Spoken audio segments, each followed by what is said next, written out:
when you were going here, I was hesitant. Because I knew as a committee we had received only 11 million, which could not facilitate us. So he said, I cannot put number when there's no money to facilitate it. I was told the university was going to take care of us, our accommodation means. Remember when we had that meeting, but also that one is not enough. You cannot take a member from here to 3 days. And there's not any fund. So now, what we're expecting is the official, which was not ready. So, but it doesn't make sense for me to authorize members to go to food when their money is not processed. What would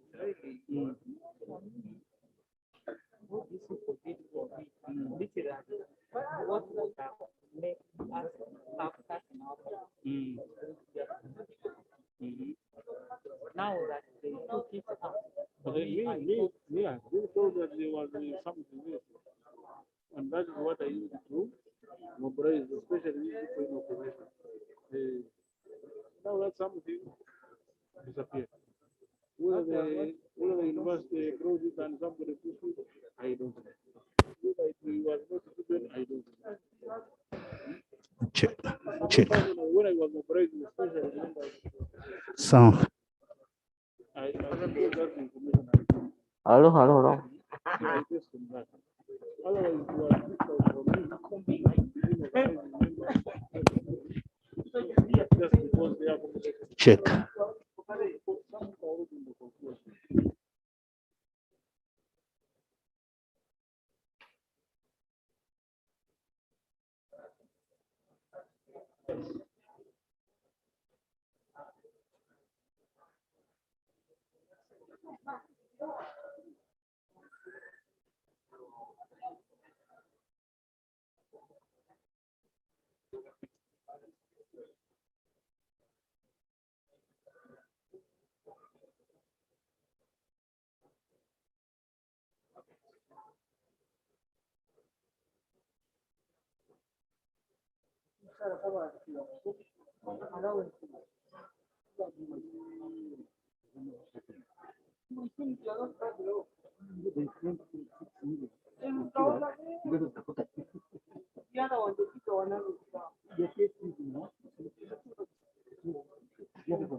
How are you?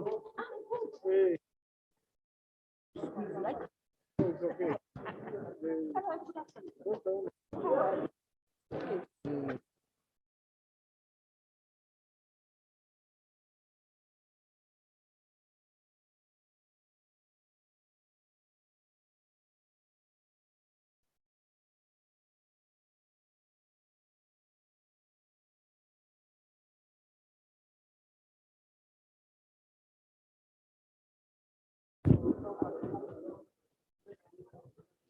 I think what they did, even if it stopped that. Yeah.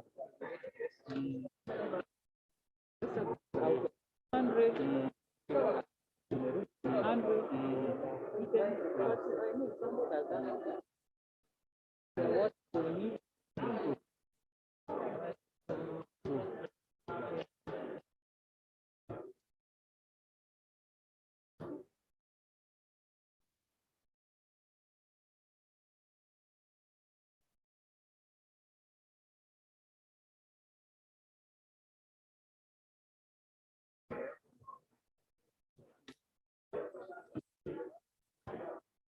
So within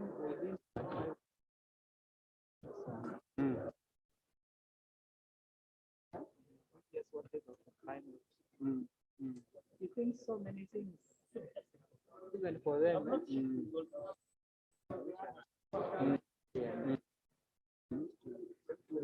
Yeah, I'll say Now, complete.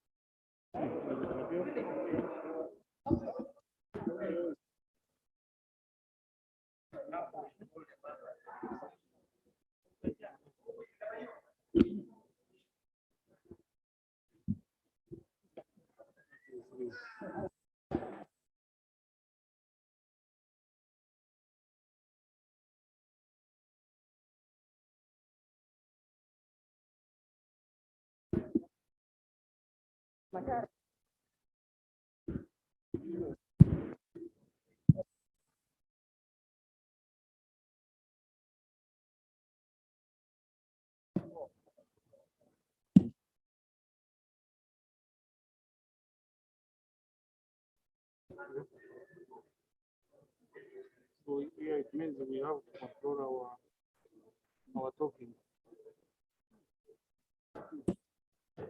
I think it's permanent their own. It is alive. So what I really and you be careful.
Yesterday,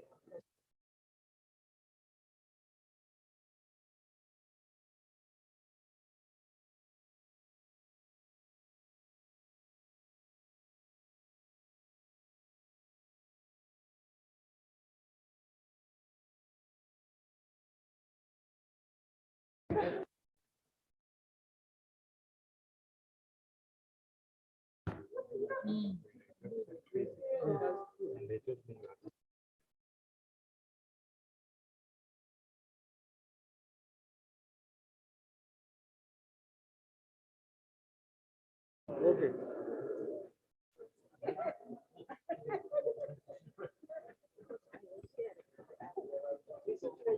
Yes, hey, oh my God. I also have a bit of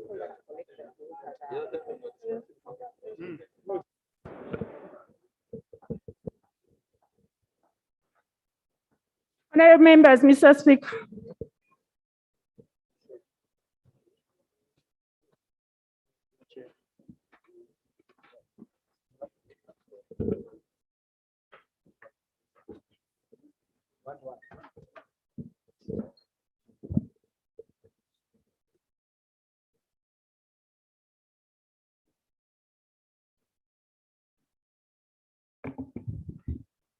Prayer.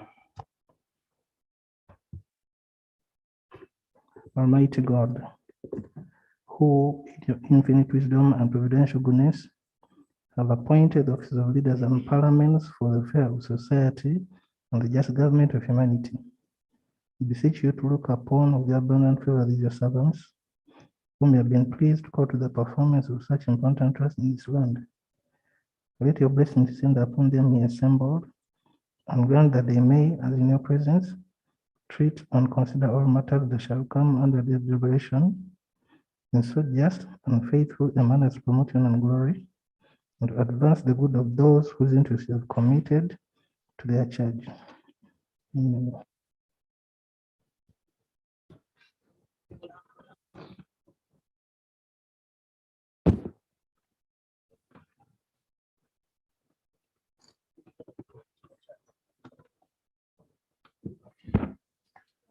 Communication from the chair.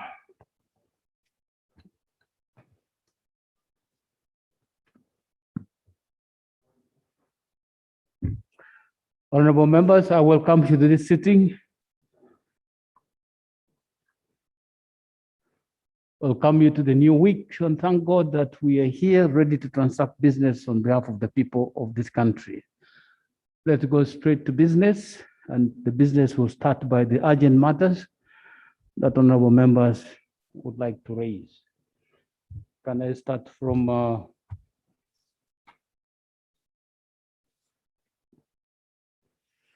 Makinde Sabagawu? Procedural.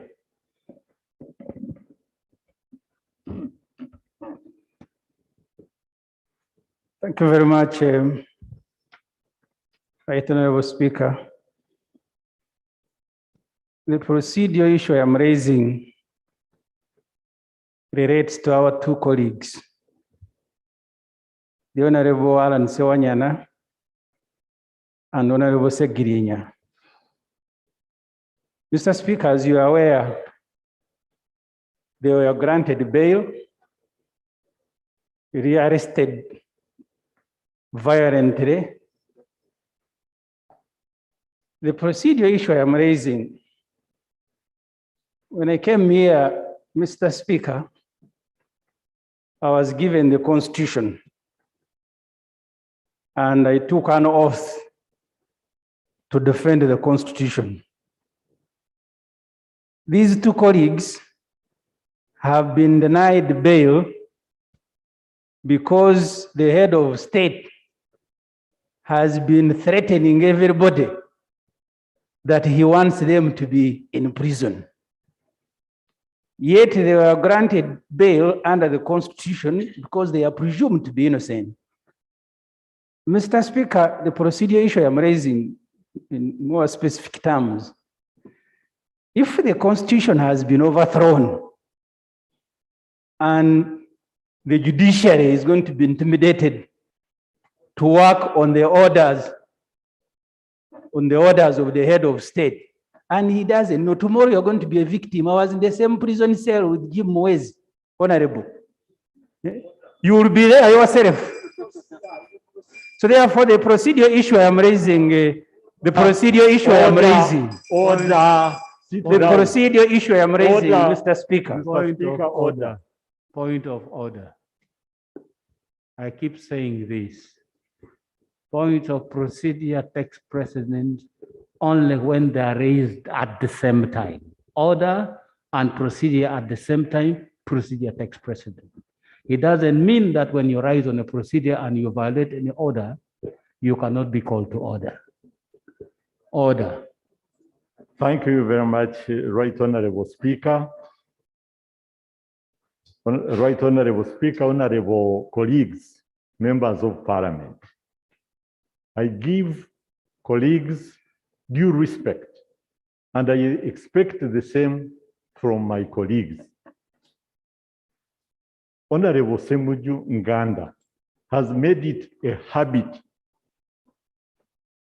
I don't know whether my name is sweet or whether he's being paid for mentioning me. Whatever he's debating upon. You rose on a point of order. Yes, this is a preamble, Right Honorable. Whether it's relevant or irrelevant, he has to bring my name. Is it is he in order to be in the habit of referring to me when it is not necessary? I never do the same. I have all grounds to talk about him. I can't because I know he's a member of parliament representing the people of that. But Honorable Minister, what has he said this time? He has said nothing. So He has. Yes, he has said. And you expect me to rule him out of order for saying nothing? My name. He has mentioned my name when there is no point. And my name is very important. I've worked very hard for it. It should be used only when there is important substance. So please, is he in order, right, Honorable? Whenever he has nothing to say, to mention my name, is he in order?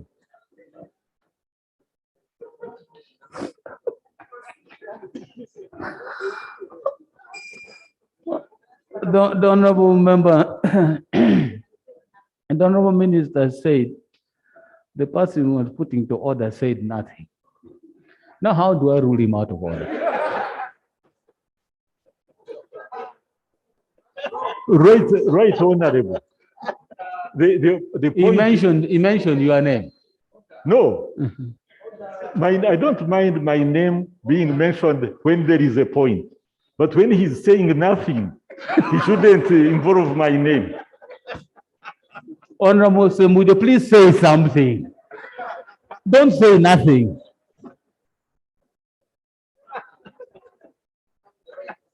Mr. Speaker, history is like that. There will be an episode that you don't like.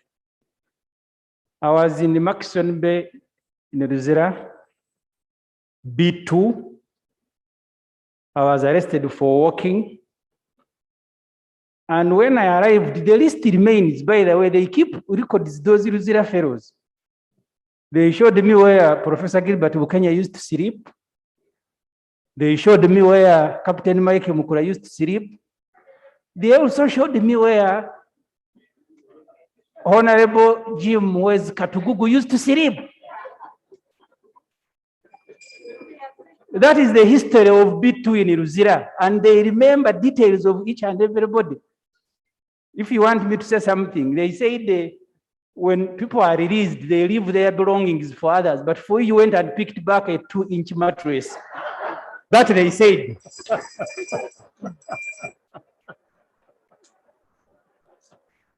Mr. Speaker,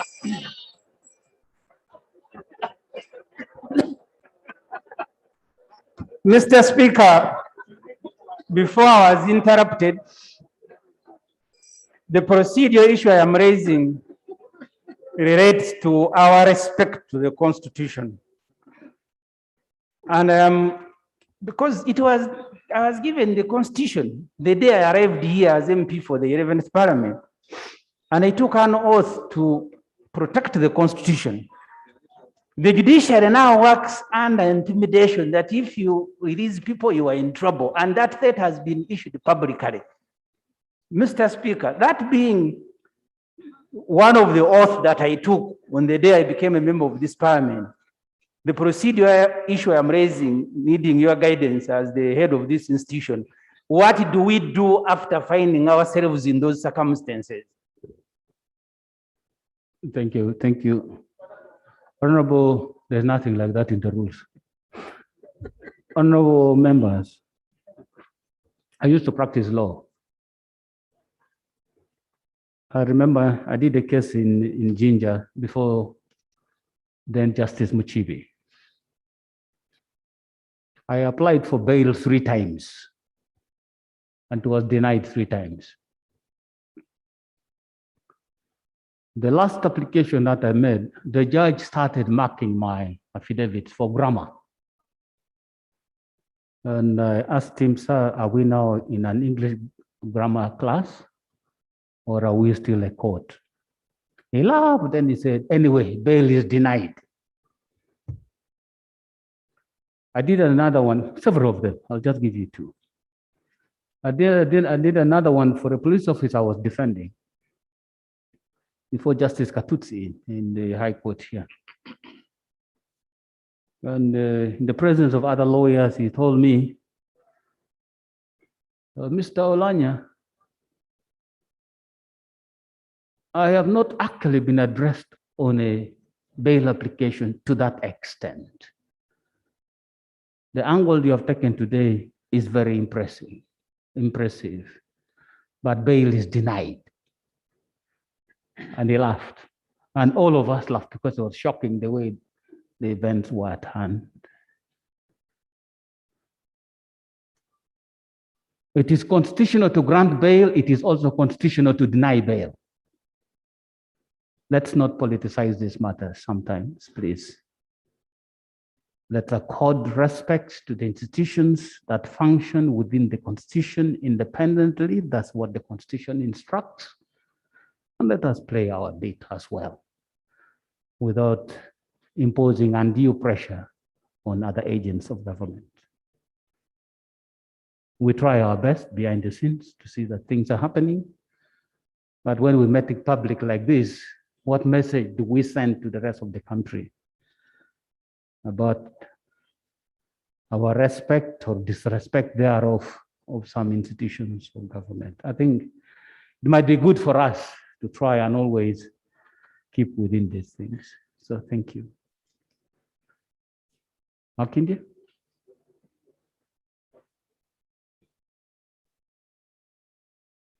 No, let me deal with substantive matters, not procedural matters for now.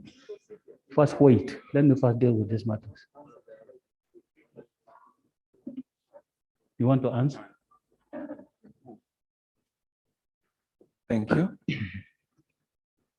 For record purposes, I'm Honorable David Serukenya, Machindi Savagabo Municipality. I raise on urgent matter of national importance. Honorable Speaker, it was 4 a.m. this morning when the fire broke out at one of the places in Machinde Savagabo, that is Chogam, and it left 20 people homeless. They have nothing to eat. They are just outside there. So my prayer is the office of the Prime Minister to respond immediately and come to rescue of these people with items like temporary structures, beddings, something to eat, and clothing. Thank you so much. Thank you very much, Honorable Government Chief. Thank you, Right Honorable Speaker. Right Honorable Speaker, this matter was brought to our attention today in our top management meeting. And as I talk, a team was being sent on the ground to do assessment to look at what kind of support we can give to the people. Thank you, Right Honorable Speaker. Thank you very much. Dakabela. Yeah, thank you very much, Right Honorable Speaker. And colleagues, I rise on a matter of urgent national importance. As we are all aware, I think over the last 1.5 years, we've been going through a very difficult situation with COVID globally, of course, very concerning nationally. But I want to draw the attention of this House, Right Honorable Speaker, to the situation in Soroti in particular. We have had quite an increase in number of cases. You may have heard it over social media, but the reality on the ground is, I think Soroti deserves special attention because the numbers of COVID cases is highly rising. Mothers, women are highly affected. Over the last 24 hours, I got a report from the district authorities where they say that we recorded from those who came to the hospital about 24 cases. But I've also had reports from what the village health teams who are doing a very good job on very spontaneous cases in the villages. Right Honorable Speaker, I therefore rise to raise up this issue and seek for a special attention be considered to the situation in Soroti, particularly in support to the support teams and the health teams. Otherwise, I think if this situation is left unattended, that particular area may become epicenter for further increase of the COVID cases. Thank you very much, Right Honourable Speaker. Yes. Government Chief Whip. Right Honourable Speaker, it is true we've received reports as government that COVID cases are on a rise in Teso and Lango sub-regions, and we are working with the teams on the ground to look at the support we can give them to move in quickly. But the Minister of Health will be here on Thursday to update Parliament on the vaccination exercise, and she will comprehensively answer this issue on Thursday, Right Honourable, and I request Honourable you be there. But in the meantime, I'm going to relay the information to her so that more support is given to the team in Soroti. Thank you. Thank you very much. Nakaseke Central. Thank you so much, Mr. Speaker, for the opportunity. I'm Alan Mayanja Segunya, representing people of Nakaseke Central. I rise on an urgent matter regarding the people of Wachat sub-county in Kalagala parish in my constituency, Nakaseke Central County, who suffered from destructive rainstorm on 23rd October 2021. Right Honourable Speaker, Kalagala parish was affected. Hectares of crops were ravaged, livestock and poultry died, banana plantations and 2 houses put down. This was an insult added to an injury because this particular area has been grappling with land grabbing, livestock quarantine characterized by a slow economic activity. A number of farmers had acquired agricultural loans from banks. The little they had is also gone, Right Honourable Speaker. Right Honourable Speaker, I pray that the office of the Prime Minister intervenes to assess the situation and accordingly come to rescue of my constituency with food, seeds, and any other remedies that they may need necessary for their assessment, The magnitude of destruction experience is worrying and is likely to trigger food shortage and effective livelihood. I beg to submit, Right Honourable Speaker. Thank you very much. Yes, Honourable. Right Honourable Speaker, the Office of the Prime Minister is going to link up with the District Disaster Management Committee in Nakaseke and ensure that indeed this is handled adequately. And Right Honourable Speaker, we have been sending food of late to most of the constituencies. Those ones which have not yet received, food is on the way. We are trying to ensure that we handle these disasters as soon as we can. Thank you. Marara North.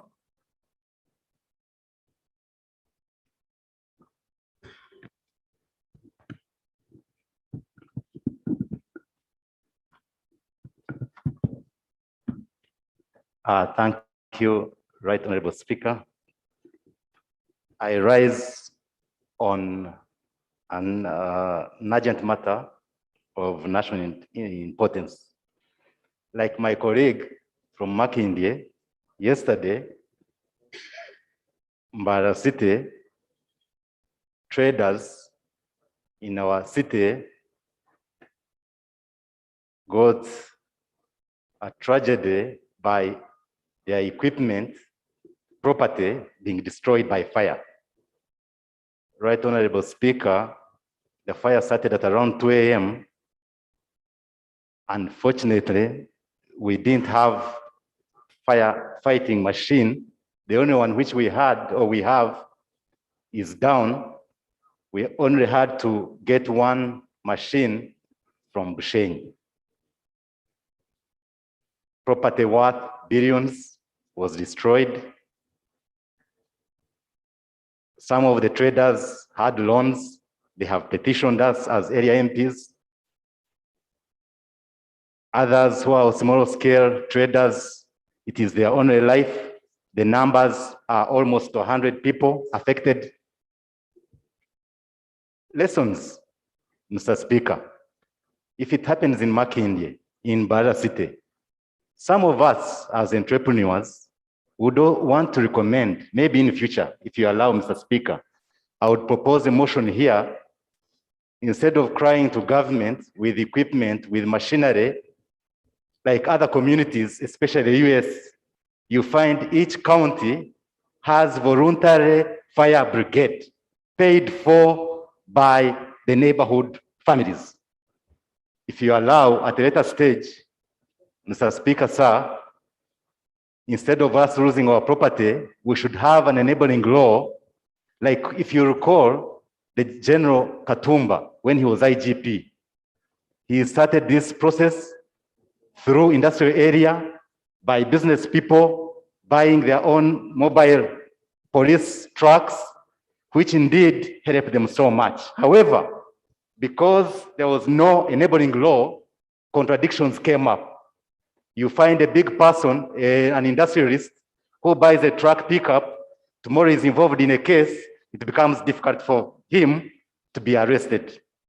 My prayer, Mr. Speaker, one, the Prime Minister's office to intervene and give relief, if possible, in terms of shelter, in terms of cash, if possible. Second, the issue of taxes. My prayer is the Minister of Finance to see how they can, if possible, give a waiver through URA so that these business people can be comfortable in this tragedy. I beg to move, Mr. Speaker. Thank you. Thank you very much. Yes, Honorable. Right, Honorable Speaker, this is one of the issues which we also discussed in today's top management. The devastation was very much.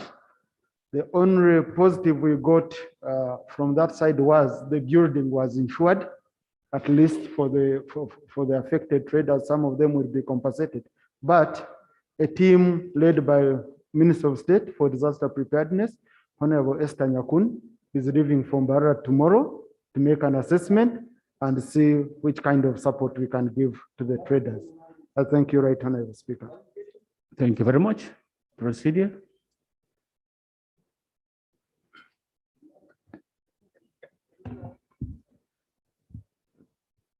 Right Honorable Speaker, the procedural matter I have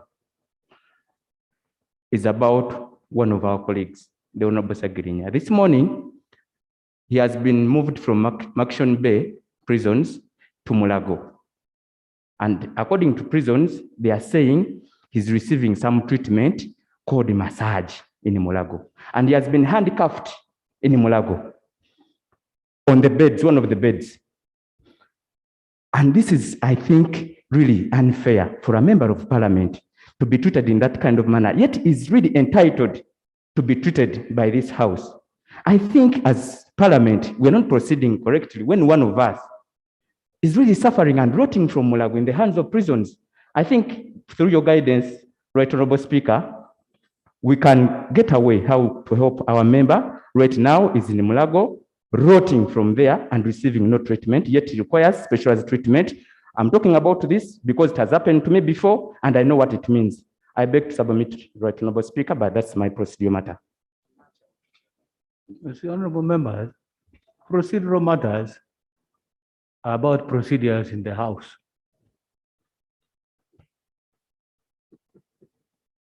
Anything outside this place and not relating to a matter going on in this House cannot be a procedural matter for the House or for a decision of the Speaker. Those become administrative issues, in which case you just come to the Speaker and we talk about it and say, what can we do? What can we do? It cannot be a procedural matter. Next item on the order. Statement. I am saying, with great respect to you, Honorable Zake, that is not a procedural matter. It is an administrative issue which you come to the Speaker and we find a solution on how to handle it. What do you expect me to rule on the matter? Is it a procedural matter? It has been brought to my attention. I'm saying we handled it now administratively as Parliament.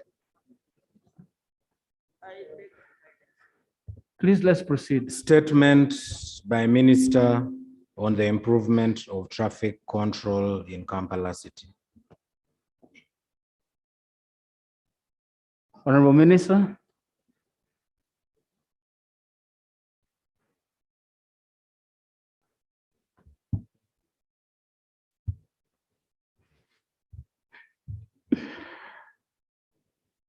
Improvement of traffic control in Kampala City, presented to the Right Honorable Speaker and the Honorable colleagues. The Right Honorable Prime Minister presented the business for the week that required a response from the Minister of Kampala Capital City and Metropolitan Affairs on the improvement of traffic control in the Kampala City. And I wish to submit as follows. Right Honorable Speaker and Honorable colleagues, Kampala Capital City and the Greater Kampala metropolitan areas, which extends to Wakiso, Mpigi, Mukono, Entebbe, among other areas, covers an area of 1,000 square kilometers and is the commercial and industrial center for Uganda, contributing over 70% of the national industrial production and 60% of GDP of Uganda, as per the statements from National Development Plan 3. Previous studies and plans, including the Urban Traffic Improvement Plan, CUTIP 2013, the National Transport Master Plan 2008 to 2023, which includes the master plan for the Greater Kampala metropolitan area, have shown that traffic congestion is a big problem in the city. Right Honorable Speaker, the Greater Kampala metropolitan area is rapidly growing and is characterized by the following.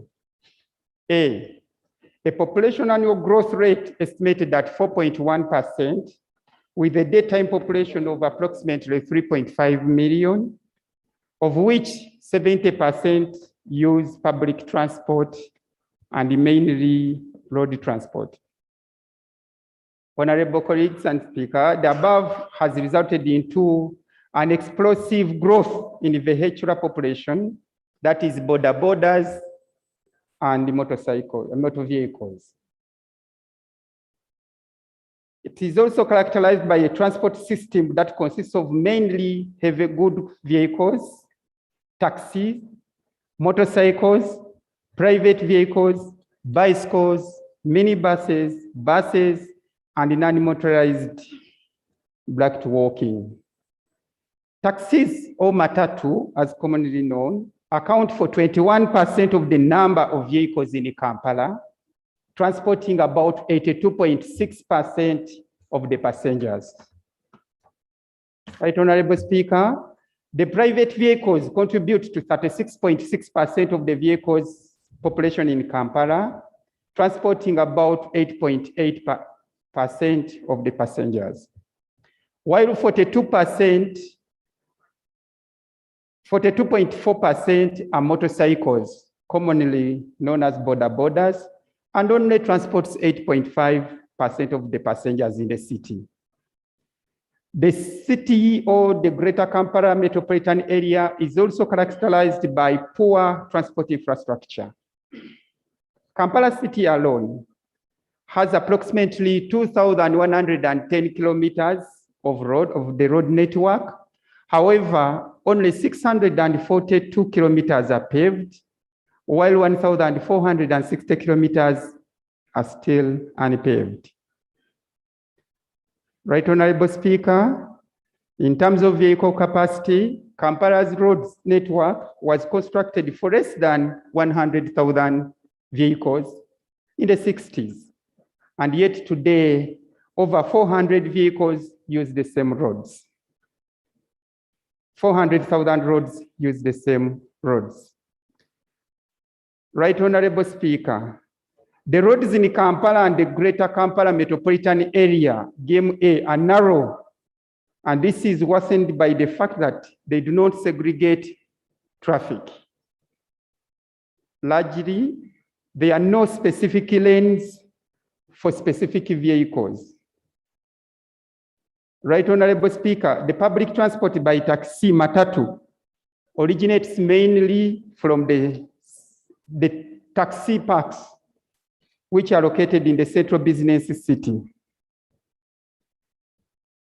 In addition, the unregulated movement of heavy goods vehicles, motorcycles or boda and tukutukus in the greater Kampala metropolitan area has also added an insult to the injury. Honorable Speaker, the city also is characterized by poor facilities for non-motorized transport, walking and bicycling.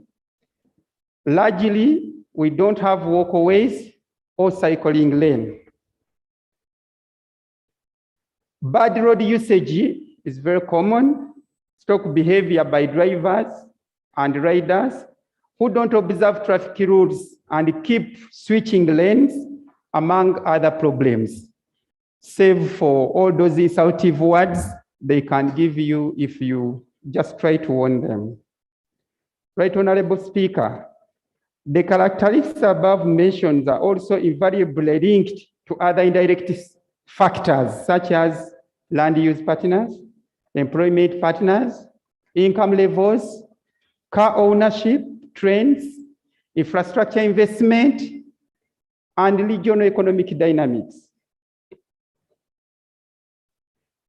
Right, Honorable Speaker, traffic congestion continues to remain a major public policy issue in resulting in massive delays, lost productivity, and economic losses, not to mention insecurity, pollution, and road incidences, which includes accidents that sometimes result into permanent injuries and death.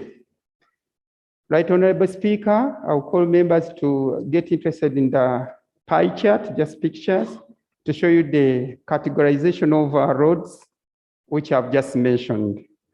Right, Honorable Speaker and colleagues, traffic congestion has the following effects.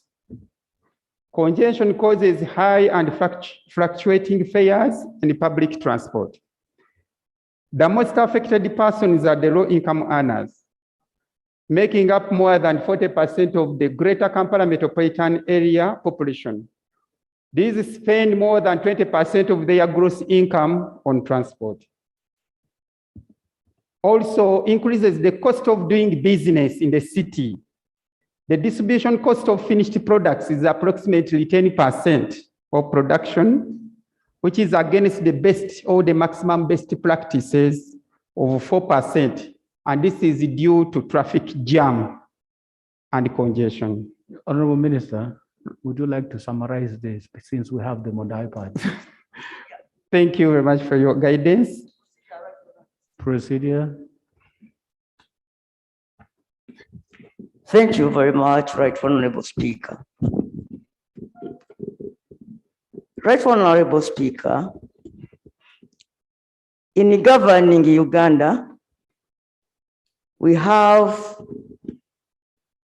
the Constitution,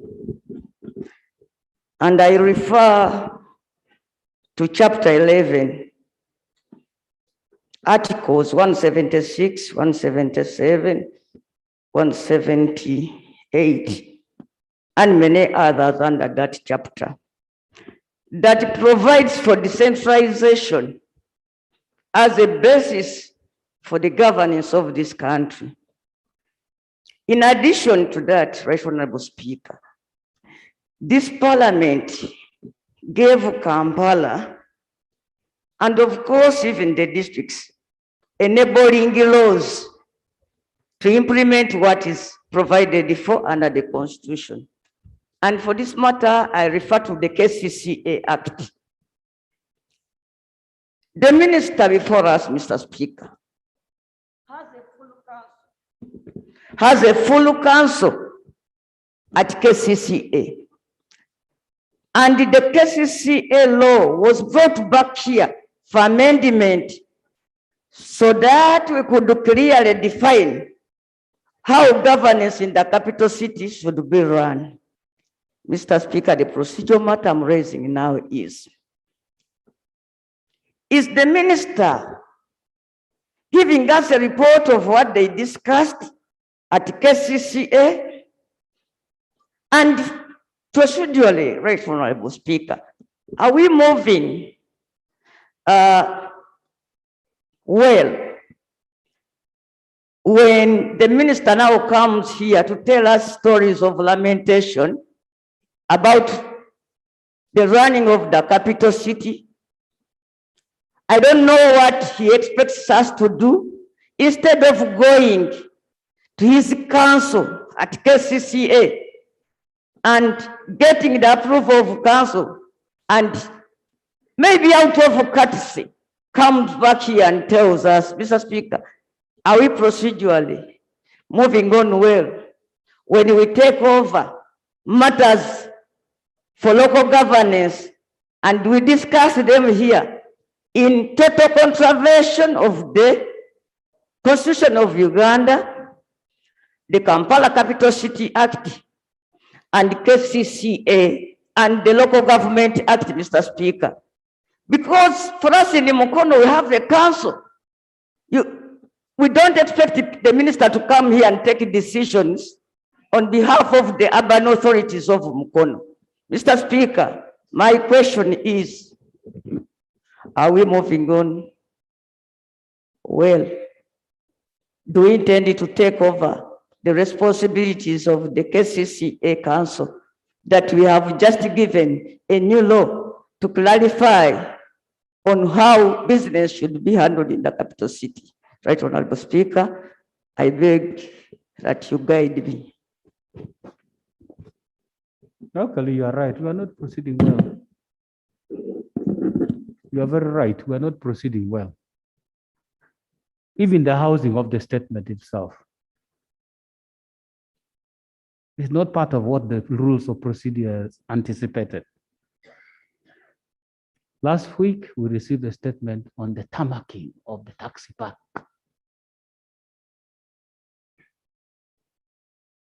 I think we can do better. We can do better. But we had to finish this because in the wisdom of the government, it had been somehow put as business for next week. And so in the business for next week, they listed stuff like this. That's what was listed as business for next week. So they have come in this form and shape.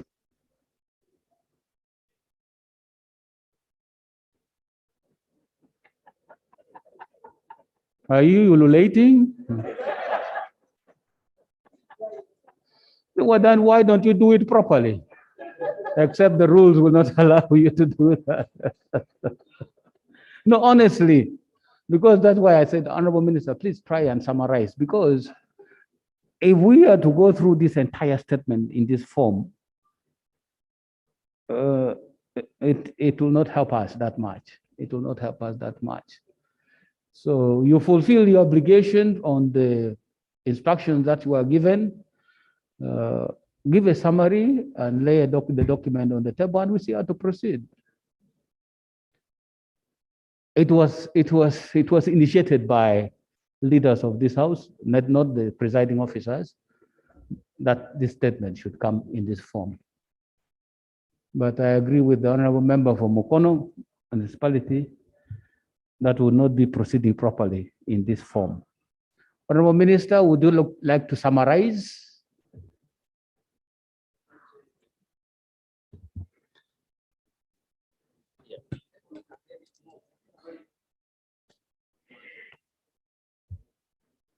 Procedure.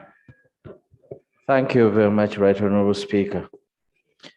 Right Honorable Speaker, the Minister was proceeding on a statement which you yourself, you indicated that we are not proceeding well. And when you ask him to come and summarize the same, are we really proceeding well, Right Honorable Speaker? The rules are not clear on that. So where the rules are not clear, it becomes the prerogative of the speaker to give guidance. And I've just done that. Please summarize, wind up.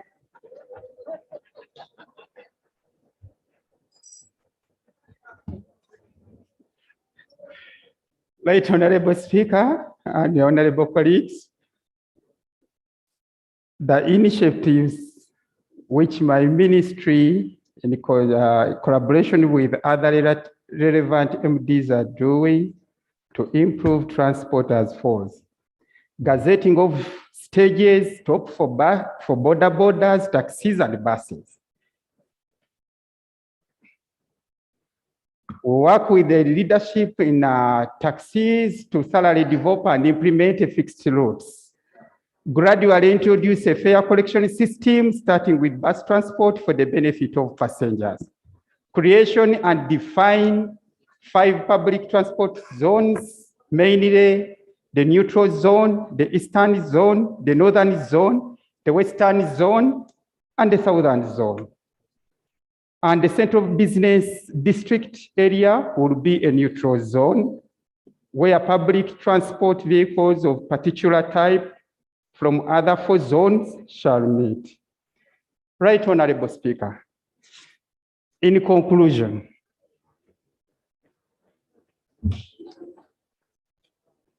Right, Honorable Speaker and Honorable members, fully eradicating traffic congestion is neither feasible nor an affordable goal in economically dynamic urban areas like the Greater Kampala metropolitan area. However, much can be done to reduce its occurrence and lessen its impacts on roadway users within the city. As much as there are many possible measures that can be deployed to mitigate congestion, there are no single perfect solution best suited to addressing congestion.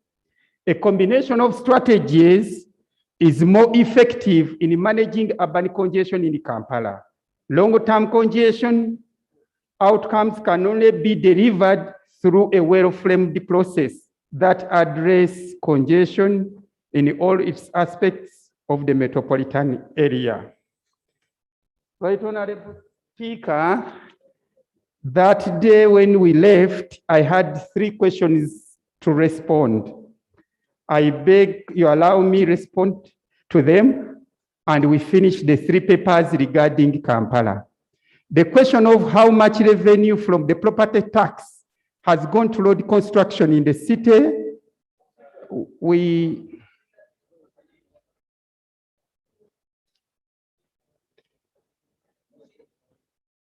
Right, Honorable Speaker, I beg that you complete the responses which I left hanging that day. Is it still the same statement? The previous statement. Oh, no, please. Okay, with that, Honorable Speaker, I beg to submit.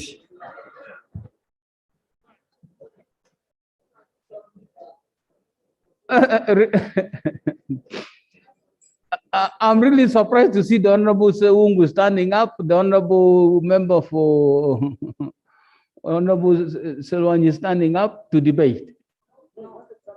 No, but how do you seek clarification on something you have said was not proceeding properly?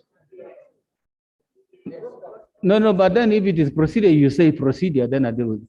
But for now, let's close this matter first of the Honorable Minister. Can I finish with this matter, Honorable Solomon Selwanyi, please?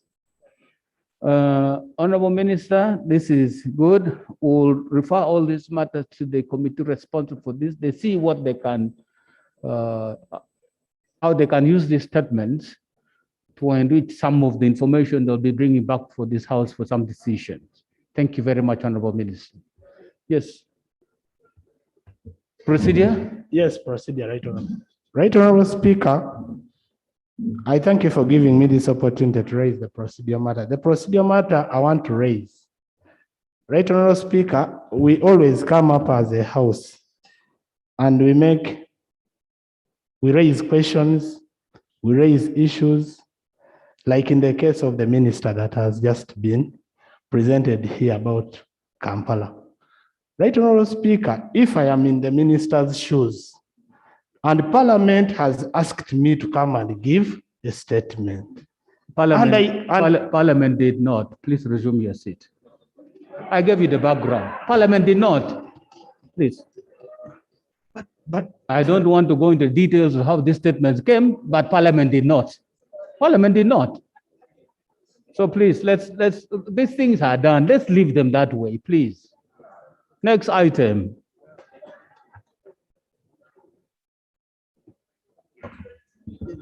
Motion for a resolution of Parliament urging government to sign and ratify the Treaty on the Prohibition of Nuclear Weapons.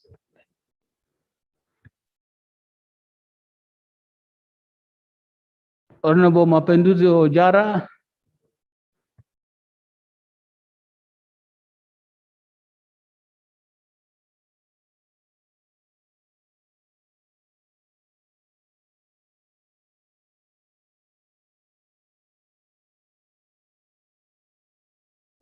Honorable member, please. Right, Honorable Speaker, sir. Allow me to begin by thanking you for giving me the opportunity this afternoon to have this motion. This motion comes under Rule 56 of the Rules of Procedure of Parliament of Uganda, and it's a motion for a resolution of Parliament urging government to sign and ratify the Treaty on the Prohibition of Nuclear Weapons. Right, Honorable Speaker, sir. Whereas Article 123(1) of the Constitution of the Republic of Uganda, 1995, empowers the President or a person authorized by the President to make treaties, conventions, agreements, or other arrangements between Uganda and any other country, or between Uganda and any international organizational body in respect of any matter. And whereas Parliament enacted the Ratification of Treaties Act Cap 204 to provide for the procedure for ratification of treaties in accordance with Article 123 of the Constitution, noting that the Ratification of Treaties Act Cap 204 provides that a treaty can be ratified by either cabinet or parliament, and further stipulates that the instrument of ratification of a treaty shall be signed, sealed, and deposited by the minister responsible for foreign affairs.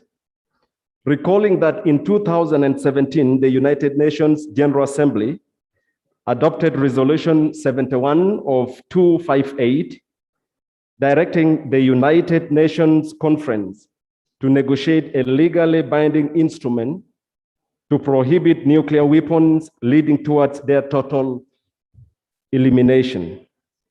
Further, recalling that on 7 July 2017, the Treaty on the Prohibition of Nuclear Weapons was adopted by the United Nations General Assembly and entered into force on 22nd January 2021. Noting that the Treaty on the Prohibition of Nuclear Weapons is the first legally binding international agreement to comprehensively prohibit nuclear weapons, and has to date been acceded to and ratified by 56 states of the United Nations. Concerned that whereas Uganda actively participated in the negotiations leading to the formulation of the treaty and was among the 122 states that approved the idea to prohibit and eliminate nuclear weapons and voted in favor of the adoption of the treaty by the UN General Assembly, Uganda has not yet signed or ratified the Treaty on the Prohibition of Nuclear Weapons. Recognizing that the delay by Uganda to sign and ratify the Treaty on the Prohibition of Nuclear Weapons diminishes Uganda's standing on the international stage, where Uganda is recognized as a model country in handling matters of international concern and is celebrated as a country that has served the international community with dedication in maintaining international peace and security, as well as standing for the ideals and possessing a sense of mission reflected in the United Nations Charter. Cognition that the Treaty on the Prohibition of Nuclear Weapons assures durable world peace, prohibit nuclear arms race between countries, and safeguards mankind by prohibiting state parties from developing, testing, producing, manufacturing, acquiring, possessing, stockpiling, stationing, installing, deploying, transferring, receiving nuclear weapons or any other nuclear explosive. Further, cognition that the first historical meeting of the state parties to the treaty on the prohibition of nuclear weapons is scheduled for 22nd March 2022 in New York, and for Uganda to be represented at that meeting, Uganda ought to have signed, ratified, and deposited the ratification instrument at the United Nations in New York by 22nd of December 2021. Firmly convinced that the signing and ratification of the Treaty on the Prohibition of Nuclear Weapons, Right Honorable Speaker, sir, will be a positive step for Uganda, since it will enable Uganda access assistance, including environmental remediation from the state parties that test or use nuclear weapons. Now, therefore, Right Honorable Speaker, sir, be it resolved that Parliament urges government to sign and ratify the Treaty on the Prohibition of Nuclear Weapons. I beg to move. Is the motion seconded? Seconded by a member for Jonam County, Tororo County, Honorable Kanya. The Honorable Member for Tororo District, Molatar District, Buraya County, Muyendera, but this is Boamba, sorry, Boamba, Kabula,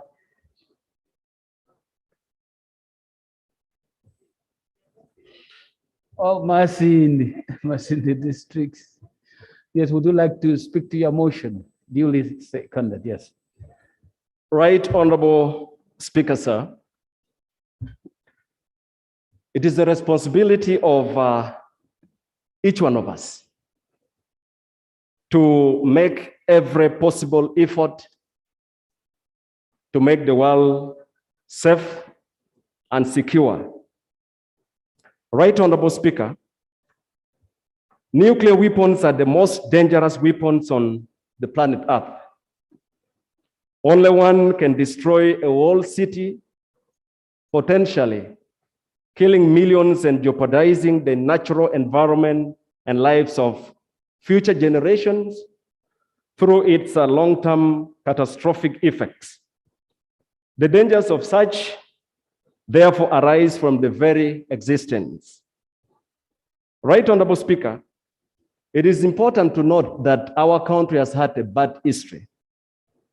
But it is also important to recognize that Uganda has made significant impact in terms of providing, playing its role globally in ensuring world peace. It is therefore, Right Honorable Speaker, my hope that my honorable colleagues will see the need and the importance of supporting this motion so that government can proceed to have the ratification and the signing. Thank you very much, sir. Thank you very much. Second of the motion, the Honorable Ongieto.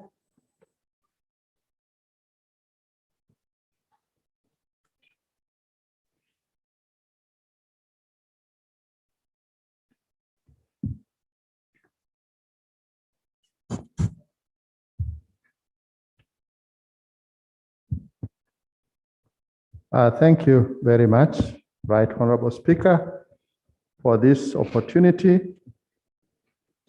Right Honorable Speaker, I want to state right off that as a country, we may have our own issues here.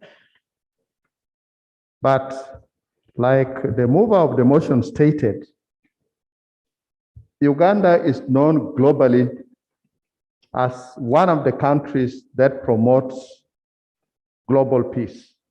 And this motion comes in to enforce that. And as a seconder of the motion, I want to call upon this House to urge government to sign and ratify this treaty. Right, Honorable Speaker, we all know, also from the motion, the dangers of nuclear weapons. And colleagues, we are not talking about the items for manufacturing nuclear weapons, but we don't want them to be used as elements of war. But we know for sure that some of the items can be used for good things. But in this motion, we are specifically stating that our government signs and ratifies that we don't want it to become an instrument of war. I want to emphasize, Right Honorable Speaker, that the effects of nuclear weapons are so many and adverse. I want to give also one other example in Belarus, for example, where they just arrested some of the items at a port. And the items stayed in the port for quite some time. And unfortunately, eventually, it busted and caused an extensive death to people. So that is one example of how dangerous this is. And colleagues, I also want you to know, for instance, one of the cases that the world knows about in Japan at the end of World War II. Do we know that within 1 hour of that bomb blast, do we know that about 76,000 people died and many more died afterwards? So that is the kind of situation we are saying as a country and as promoters of global peace, we do not want to go that far. And we know that the effects, as I said, are adverse. For instance, we know that people who are exposed to those bad things eventually have even their DNAs disturbed. We have situations where there are organ failures, including the bone marrows, where we have acute radiation sicknesses leading to early death. And there are situations where even the germ cells in us, when we talk about the germ cells, we are talking about the sperms, the ovaries, they are also disorganized. And as a result, that comes out in the children that we produce. And that is part of the long-term effect we are talking about. And we know for sure that some of those effects eventually results into cancer in many people. And in terms of our environment, we know that, for instance, in our sub-Saharan Africa, most of our economies are still dependent on agriculture, and our agriculture that is still mainly dependent on the natural climate and weather. So any disturbance can cause an extensive damage to our economy and to the livelihood of our own people. And overall, that will impact and undermine sustainable development agenda. So I rise to support this motion with whatever I have stated. And Right Honorable Speaker, I beg to move. Thank you. Thank you very much. Honorable members, the question that I propose for your debate is that the motion for resolution of Parliament urging government to sign and ratify the Treaty on the Prohibition of Nuclear Weapons be adopted by this House. That is the motion for your debate, and the debate starts now. Maracha?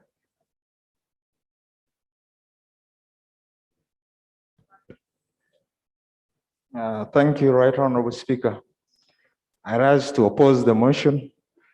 I think it's an ambitious motion which is not informed by facts. Uganda is a developing country that is not a threat to any neighbors. The access to electricity in this country is about 20% or 22%.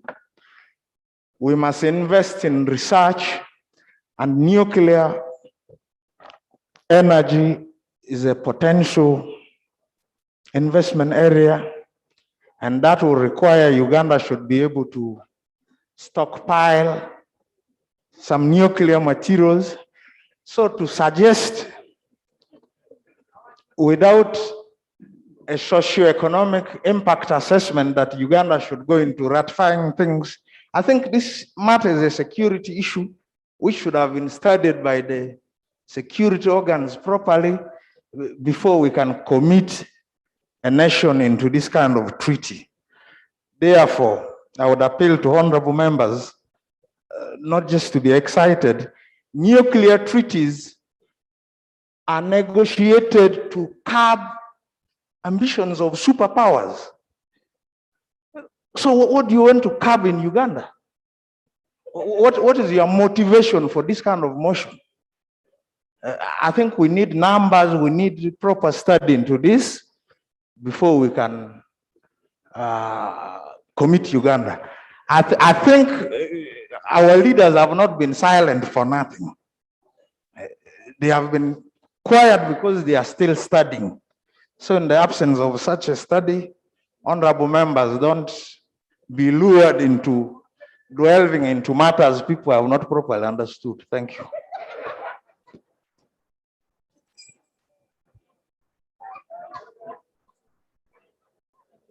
Honorable Shabe?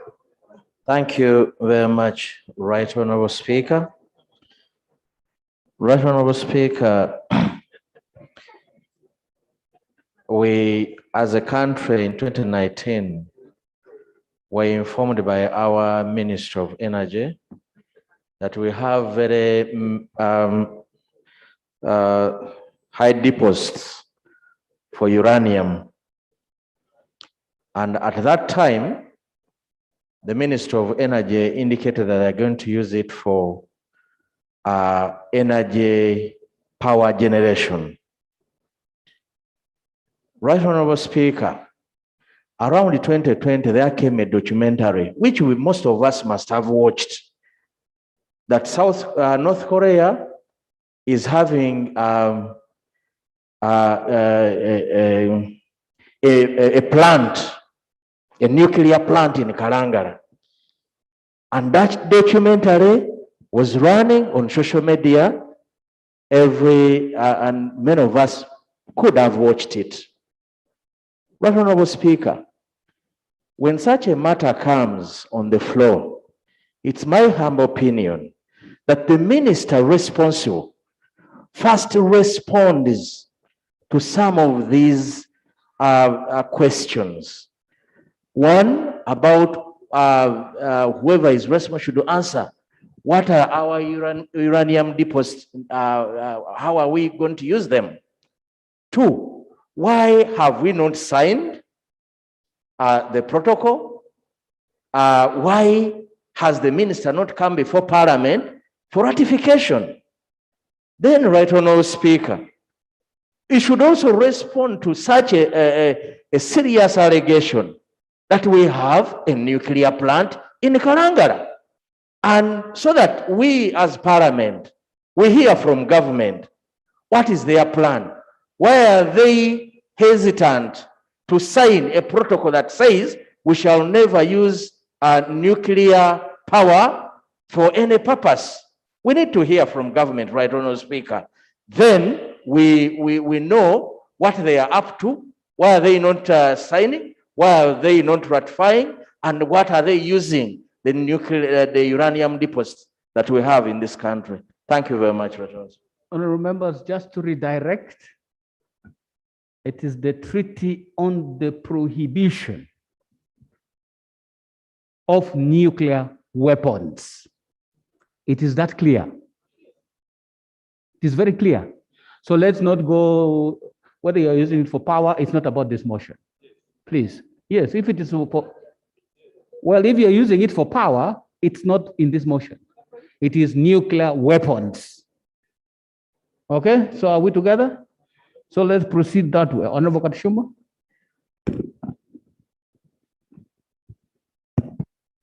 Thank you very much, Right Honorable Speaker and colleagues. Listening to the motion, I have been wondering the motivation behind this motion and the urgency. Because I know that this treaty has had about 86 countries that have signed, and many other countries have not signed. In the East African community, only Tanzania has signed.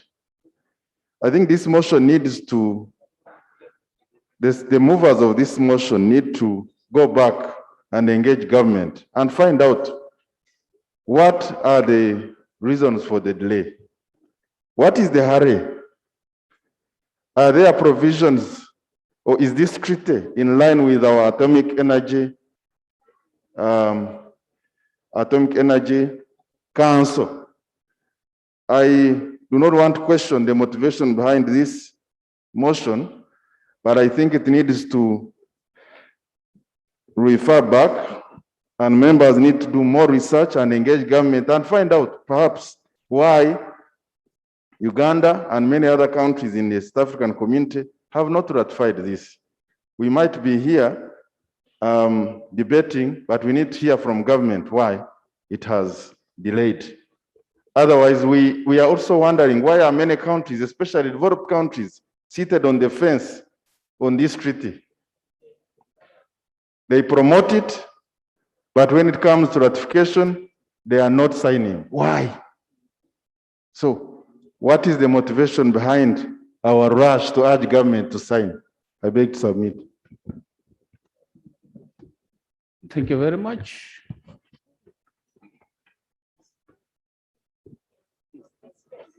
Yes.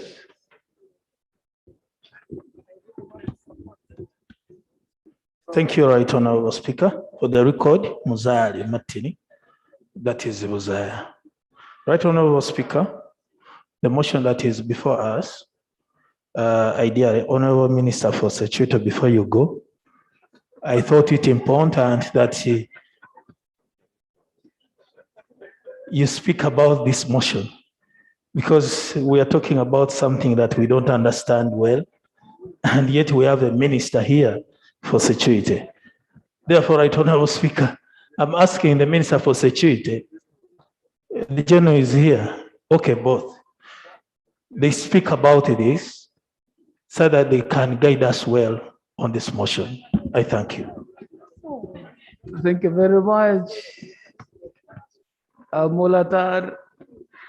Right Honorable Speaker, I stand here to support the motion.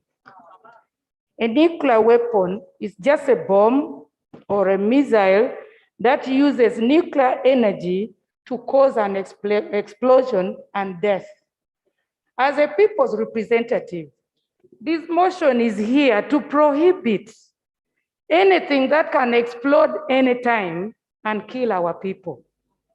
Right Honorable Speaker, on 22nd January this year, the Treaty on Prohibition of Nuclear Weapons was entered into force as the first instrument of international humanitarian law to mitigate the catastrophic human consequences of using and testing nuclear weapons. Right Honorable Speaker, notably, this treaty requires states to help victims of nuclear testing, using and clearing contaminated areas, that any use of nuclear weapons, regardless of its rationale, is not acceptable world over.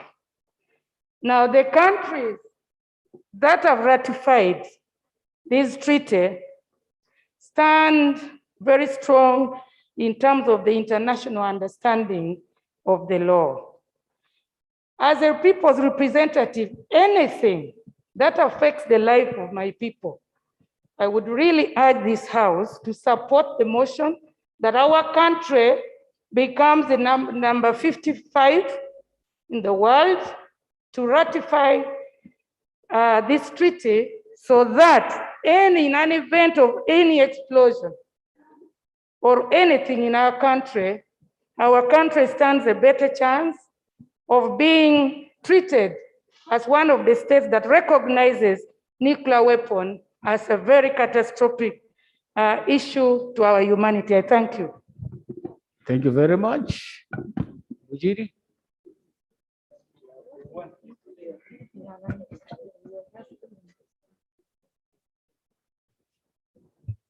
Right, Honorable Speaker, I thank you, and I want to thank the mover and the seconder of the motion.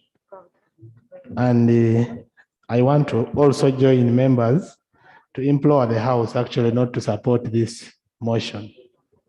Right, Honorable Speaker, as we stand today, we are having so many urgent challenges we are having as a country.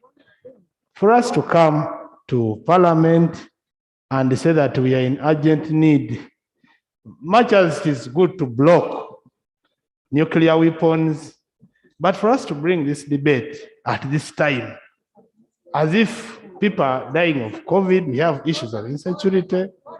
Point of order. Right, Honorable.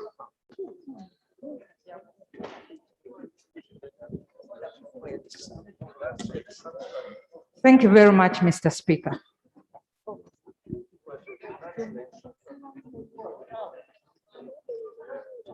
Thank you very much, Right Honorable Speaker. I raise on a point of order following the manner of debate by my honorable brother, Sirwani. Right Honorable Speaker, for any business to be here, it must have passed through your office and the business committee, where some of us even are allowed to sit there because we are chairpersons of committees. The Commissioner Sirwani coming here to tell the world that unuseful information found its way to Parliament would be to indict you, Mr. Speaker, because every matter here on the order paper was properly considered by you before it came here. Is Honorable Sirwani in order to continue misleading this House that it is headed by a person who cannot know the priorities of this country, and that the Right Honorable Speaker is not properly occupying his office as a gatekeeper and guard against irrelevances? Mr. Speaker, is he in order? And should he continue being a commissioner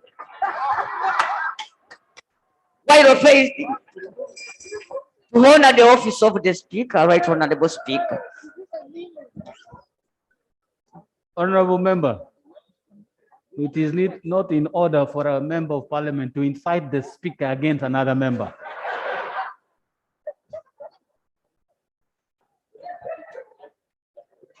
But the matter you raised is solid and correct. By the time this matter has come to this house, you either debate it or you don't. You either know how to debate it or you don't know. And if you don't know, just shut up. Our laws and rules prohibit us from discussion in fear, in anticipation.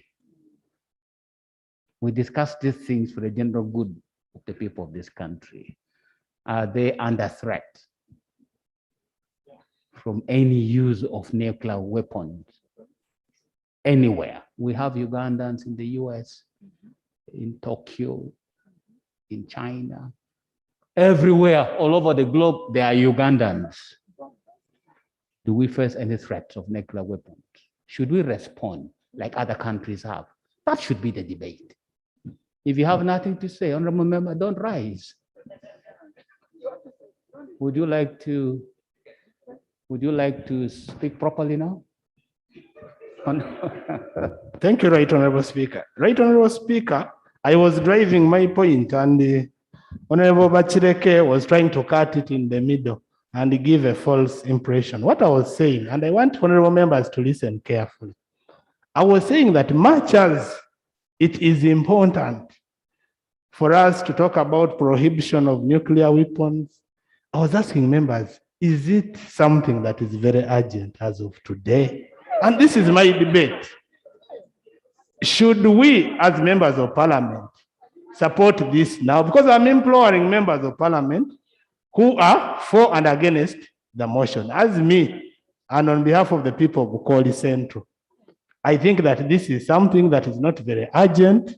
I think that this parliament and us members of parliament should be looking at issues that are more urgent than issues of nuclear weapons. And then we look at this at a later time. I beg to submit. Thank you. Mr. Speaker, my name is Jonathan Ebwalo, Member of Parliament, Soroti City West. I want to join my colleague from Maracha to state that we have the Minister of Security in this country. For us, the civilian members of Parliament, to come here with the unguided excitement that we rush into Go and read. Say it's not correct. Say to your colleague. for us, yes, for us to come to this parliament, a matter that should have come from the executive. We have members from the security in this house. We have a minister of security in this house. And then for us, we come here to ask parliament, to ask government to sign this treaty. The other day, Mr. Speaker, I was interacting with the Minister of Security. Honorable. Yes. Were you here when I was making the guidance? Yes. Okay, then you might have to sit down. Because you are taking us back. Brian? Thank you, Right Honorable Speaker. I raise to support the motion. Right Honorable Speaker, you need not to be a Minister for Security to understand the dangers of nuclear weapon.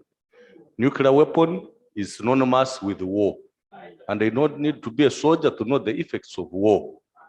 The mover of the motion and the seconder put it clearly, giving the background of Japan and other countries, how the world has suffered because of nuclear weapons. I really believe, Right Honorable Speaker, that the motion was moved in good faith. And what affects America affects Uganda, as you have guided, because we're in a global village. So for someone to say that let those other big countries do their part and we just look on, it's not true, it's not correct. Because, Right Honorable Speaker, If America is at war with, say, Japan, Uganda will be affected, directly or indirectly. So to say that we should not debate or we should not give it the time it deserves. We should wait anymore. It's not correct, Speaker, because this is an urgent matter that we must treat urgently here. Maybe where I can agree with the colleagues is that the minister should come up and add something, then we move. But for nuclear weapons, it's deadly, it's bad for this world, it's bad for Uganda, it's bad for any other country. And to say that members don't understand it, really it's demeaning members of parliament, because any sensible member of parliament. Let me stop there, Right Honorable Speaker. Yes, Doctor.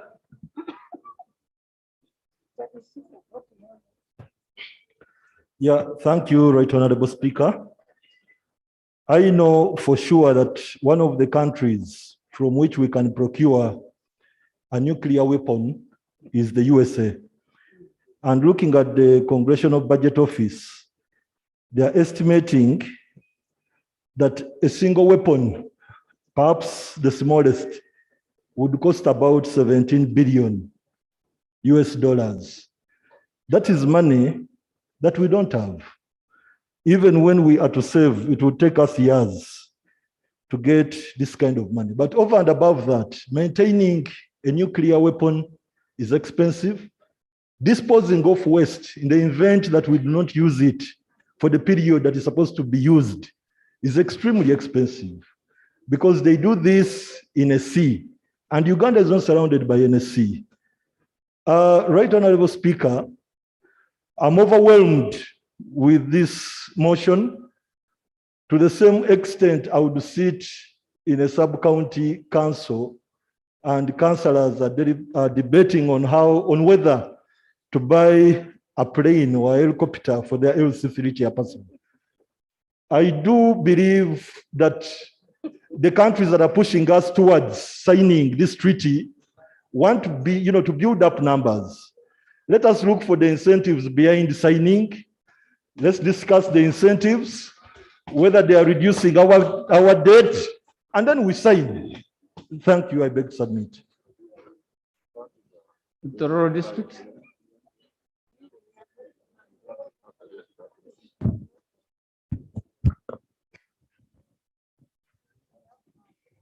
Thank you very much, Mr. Speaker. Mr. Speaker, Uganda as a country voted in favor of adopting this particular treaty at the UN conference in 2017, although it has not yet ratified. Mr. Speaker, therefore, the fact that the country, the delegate who represented this country at the conference, voted in favor of this particular treaty is reason enough for us as members of parliament to support this motion. We are supporting this motion and urging government.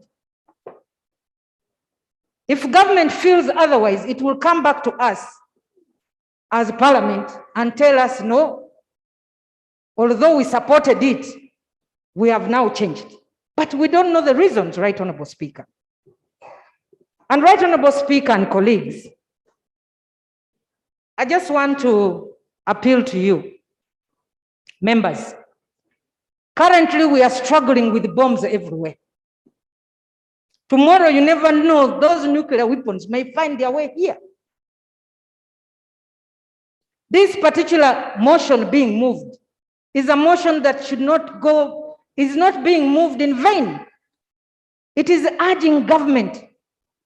And when I was looking at the statistics, a number of countries, Right Honorable Speaker, as of March, there were 86. I don't have the latest now, who have ratified. That's not a small number.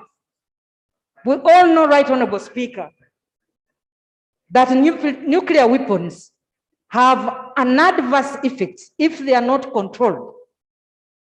The Nagasaki and Hiroshima issue, where we lost over 200,000 people. I was still a young girl in school, but I remember clearly. That's when we started hearing about the nuclear weapons. In 1945, you were in school? No, I read history. When I was in secondary school, that's when I started hearing about this Hiroshima and Nagasaki issue. So, Right Honorable Speaker, the effects of this nuclear weapon can be adverse.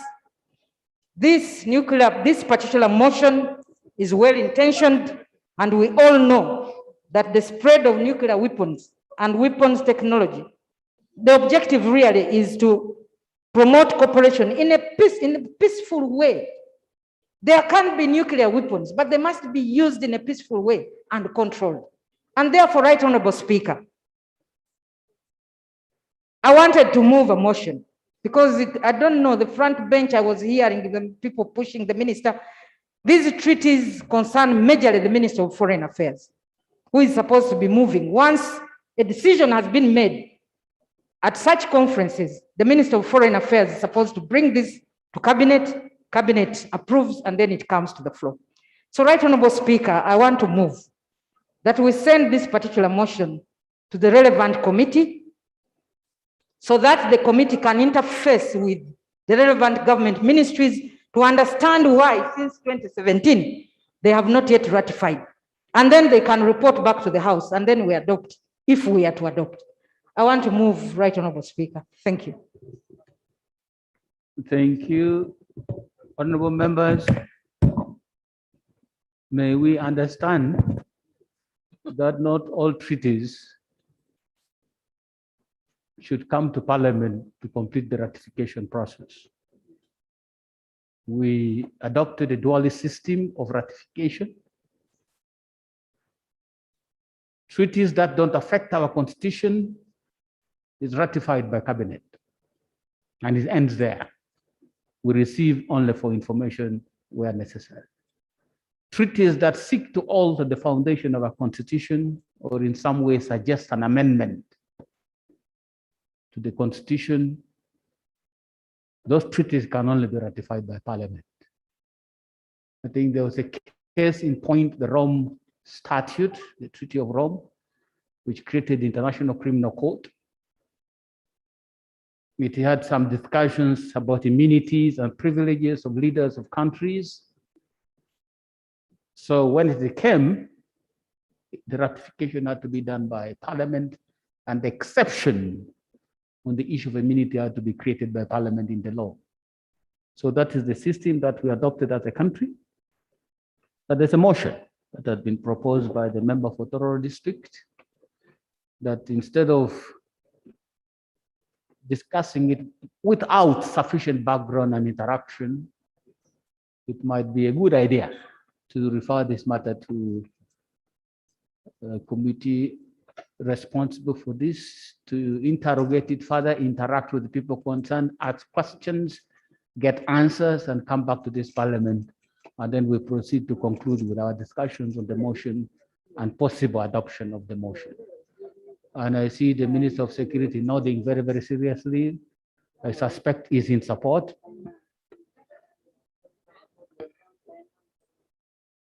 Thank you very much, Right Honorable Speaker.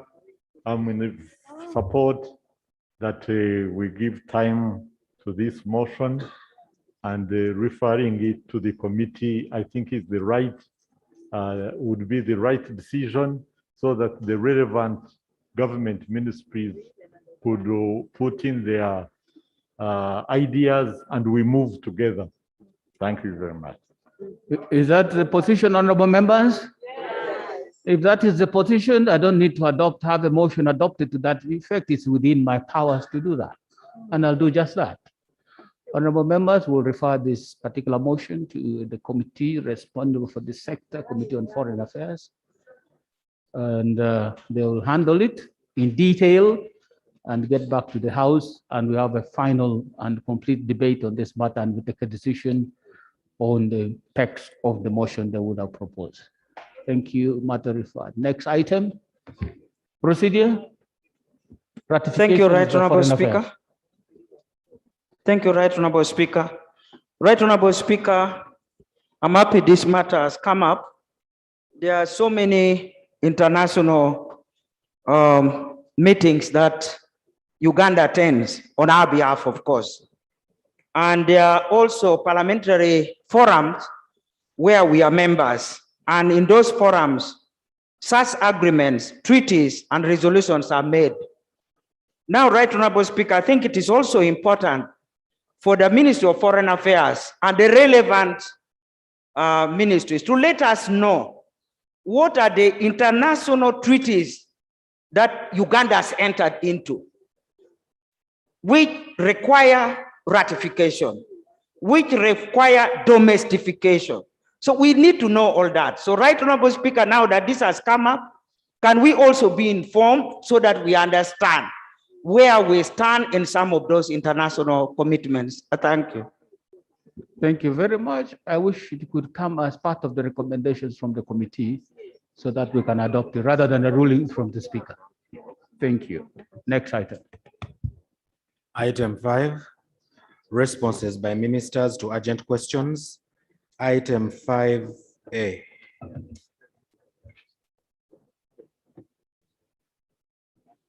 Honorable Minister.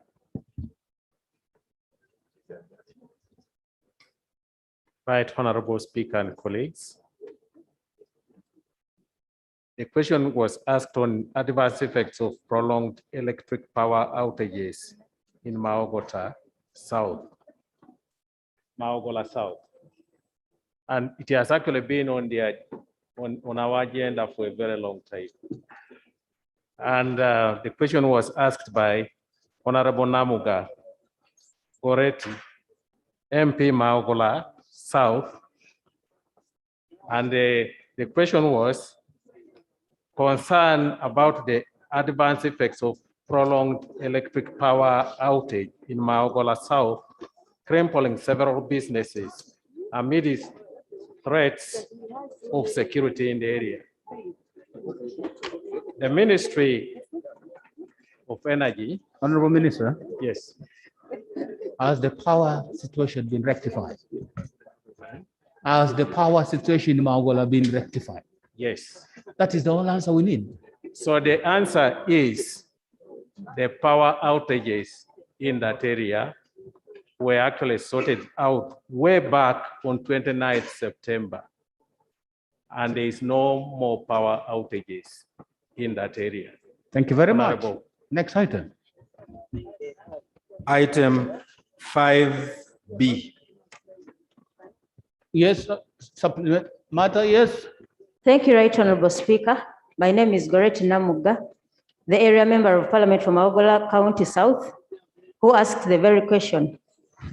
Honorable Minister, I would like to inform you that much as you've informed the House that we have power in Maogola, actually, that's not the case. Right Honorable Speaker, by that time, we had spent 2 weeks without power.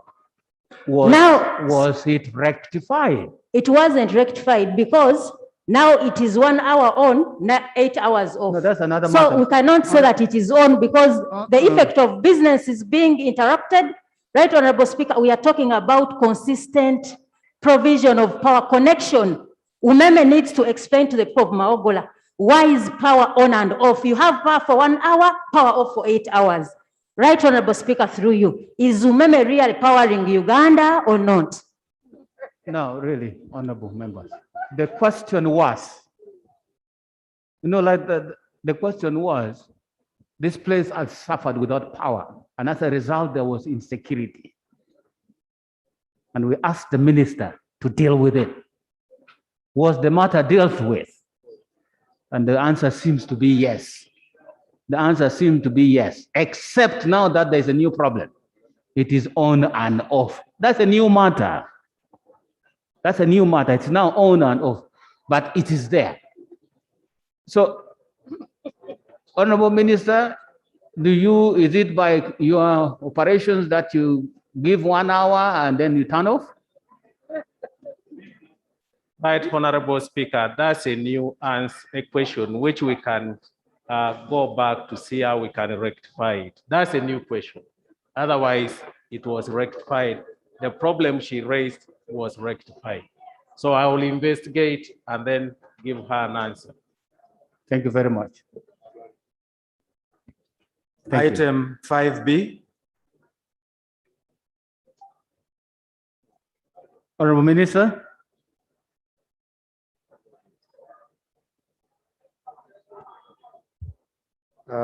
Thank you so much, Right Honorable Speaker. At the 31st sitting of the first meeting of the first session of the 11th Parliament, held on Wednesday, 30th September 2021, Honorable Sirwanyi Solomon MP Bukoli Central requested for clarification on the questionable credentials of Power China International Group Limited, a road construction company for whom His Excellency the President directed the Executive Director, Uganda National Roads Authority, regarding a proposal for pre-financing of the Nabumali, Butaleja, Namutumba Road, Fort Poto Kijura, Katoke Road, Atiaka Chitigum, Luku Kalangara, Murabana Road, Tusiri Antonde Rakai, and Katunguru Ishasha Roads, a need for adequate due diligence on the company by the Ministry of Finance, Planning and Economic Development, and the Ministry of Works and Transport.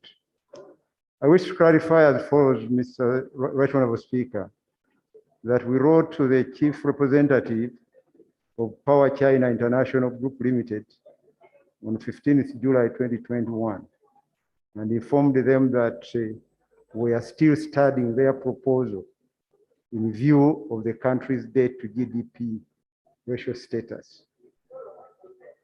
My ministry and Uganda National Roads Authority have since finalized the analysis of all the proposals for contractor facilitated financing or pre-financing of national roads, including the one from Power China International Group Limited, to ensure that they fit within the medium-term expenditure framework ceiling. Currently, we are in the process of inviting all the contractors who expressed interest to discuss their financing terms and understand their companies better beyond the information which they already submitted. Right Honorable Speaker, the Ministry of Works and Transport, the Uganda National Roads Authority will undertake due diligence and signing of the project agreement if we agree with the pre-financing terms. I thank you so much. Thank you. Honorable Salwani. Any supplementary question? Thank you, Right Honorable Speaker. Right Honorable Speaker, when I raised here on 31st, I had about 4 questions about this company. One was I raised it here and told the whole house that this company had never done business of construction of roads anywhere or in any part of the world. And that's the clarification I was expecting from the minister. 2, does the company have capacity to do business of constructing over 400 kilometers when it has never done such business anywhere or has not shown us any experience? Then 3, the company that we are talking about was the same company that we gave here, and we gave a loan here. I remember, honorable members, in the 10th Parliament, if you remember the promissory notes, we gave that company, then they went and started on Lubowa International Hospital, the specialized hospital. They did not do anything. So, Right Honorable Speaker, my clarification was, if the same company did not perform there, are they going to perform here? These are the questions that I had that I wanted the minister to respond and give us the factual answers, and then we can go ahead. I beg to submit. The question then becomes whether the Ministry of Finance is the proper housing for the answer. Whether the Ministry of Finance would be the proper source of the answer to that question. Actually, Right Honorable Speaker, most of my questions went to the Minister of Works. Because even when they were giving the directive, the president wrote to the Minister of Works, and that's where the directive was given. So I think the Minister of Finance is supporting, but more so the question went to the Minister of Works. No, I think as far as the issue of financial things are concerned, the minister has done his bit, but the substance of the question remains undealt with, but should be dealt with by the sector responsible. That would be my guidance on this matter. Councillor. Mr. Speaker, I think the Minister of Finance should have not been mean with the information, because those roads that were listed were regarding pre-financing, which appeared in the revision of last week. I know the Minister of Finance had a meeting with all those companies on the 14th, and they gave them a deadline of reporting back by 21st, whether they are agreeable to the terms that the government of Uganda through Minister of Finance has given. So I'd expected now the Minister of Finance to have given us what was the feedback, such that Honorable Solomon would be able to take up from there. Because I know all those companies that met the deputy, the deputy permanent secretary and the Minister of Finance did meet on the 14th, and all of them have submitted their responses by 21st. So what has come out of that company? Does it qualify? But you see, honorable members, nobody answers questions that are not asked. That was not part of the question that was asked. Yes, that's not part of the question that was asked. I think we should save ourselves the over focus on how we should deal with the questions asked and those we think ought to have been asked. We deal with the ones that were asked. So I think the way to deal with this is the substance of this matter is actually with the Minister of Works. And something remains outstanding from the Minister of Works.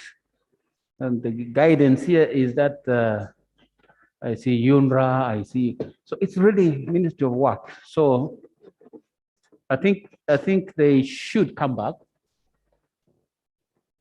with the guidance on those four aspects. The clerk extract those four questions again and forward to the Ministry of Works so that they can come and deal with it. Next. Item 5B2. Honorable Minister.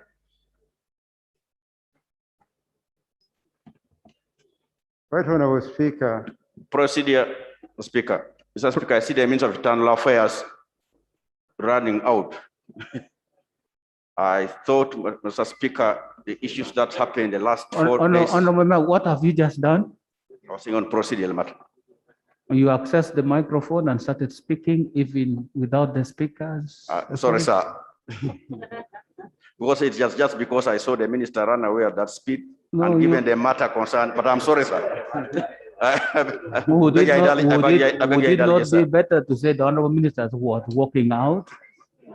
I saw him, I didn't see him running though. Okay, I don't think the minister is going anywhere. Yes, Honorable Minister. Right, Honorable Speaker, this is a response to a matter raised by Honorable Paparu Lilian, the Arua District Human Representative, on the poor management of the Uganda Revenue Authority operations involving the confiscation of border motorcycles with foreign number plates operating in West Nile that led to the shooting of some civilians. Right, Honorable Speaker, on 5th September 2021, the PADER URA team, while in Arua on routine surveillance, encountered people with numberless motorcycles. While trying to impound them, a scuffle ensued, which led to a shooting incident where a one Anguni Filiam, 29 years old, from Yivu village, Yivu Nyo parish, Vura sub-county Arua district, was injured. This incident was reported to police by the SDREF 36/05/09/2021, and the matter is now under police investigation. Also, on 20th September 2021, the Arua URA enforcement team, while on a routine surveillance prompted by the rampant smuggling of fuel, cooking oil, rice, and numberless motorcycles in West Nile, intercepted 4 numberless motorcycles in Arivu, about 20 kilometers from Arua city. At some point, there was a big crowd protesting the operation, which culminated into some form of commotion. This prompted the enforcement team to evacuate the area, but in the process, the one Jurua Bosco, 20 years old, was killed, and the one Gertrude Afunia was injured in the arm. The injured was rushed to Arua Hospital for treatment. Right, Honorable Speaker, the above 2 incidents are very regrettable, and we offer our condolences to the family of the deceased. What happened is not reflective of URA's standard operating procedures. The URA is cooperating with the police as they investigate these incidents, and we trust that any person found culpable will be handled in accordance with the law. Right, Honorable Speaker, going forward, the following efforts are being pursued. Number 1, that the URA is reviewing the circumstances that led to the above regrettable incidents so as to avoid a repeat of the same and ensure continued support and cooperation from all stakeholders, including the community and the leadership of West Nile. Number 2, URA is reaching out to the families of the victims to extend possible support and seek reconciliation. To that end, URA has also taken the responsibility of ensuring that the injured lady and gentleman receive medical treatment. Number 3, URA is in discussions with the business community and the Border Association in the West Nile region to come up with better and agreeable methods that can support the smooth payment of taxes due on the numberless motorcycles. Number 4, URA will intensify its tax education and sensitization sessions via sub-county barazas and local councils to enhance the citizens' appreciation of URA's mandate and also foster citizens' contribution to the national development through tax compliance. I beg to submit, Right Honorable Speaker. Honorable Paparo, you have any supplementary matter?